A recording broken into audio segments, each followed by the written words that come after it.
এটা হি করা।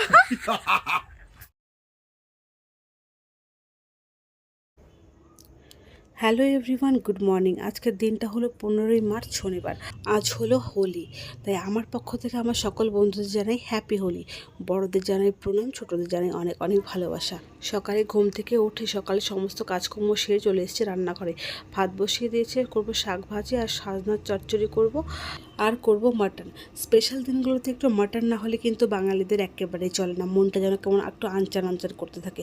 ওই দেখো গল্প করতে করতে মাটন পুরো রেডি। আমি চর্বির দেখে 2 পিস নিয়ে একদম সব খেয়ে নিয়েছি। আর অন্যদিকে দিয়ে দিয়েছি প্রেশার কুকারে মাটনটাকে। আর এদিকে দেখতে পাচ্ছ খাসির তেলটাকে আমি ম্যারিনেট করে রেখেছি পকোড়া করবো বলে। আর এইদিকে আমি করে নিচ্ছিলাম একটু গরম মশলা বাটা। গুঁড়ো মশলার থেকে বাটা মশলাই আমার কাছে বেশি টেস্ট হয় বলে মনে হয়, তাই আমি এখানে মাটনে দিয়ে দিচ্ছিলাম। দেখতে পাচ্ছ মাটন পুরো রেডি। আর হ্যাঁ বন্ধুরা, আজ তোমাদের বাড়ির মেনুতে কি ছিল, চিকেন না মাটন?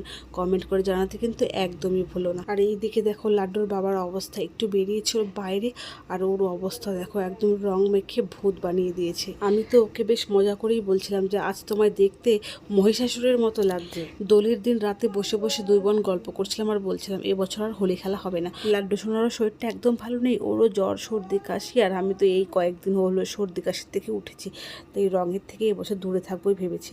তাই বলে কি আর দূরে থাকা যায়? তাই রান্নাবান্না কমপ্লিট করে নিয়ে স্নানের আগে দুই বোন এইভাবে দুজনকে রং মাখিয়ে এই বছরের হোলির দিনটাকে আমাদের মতো করে একটু স্পেশাল করে তুললাম।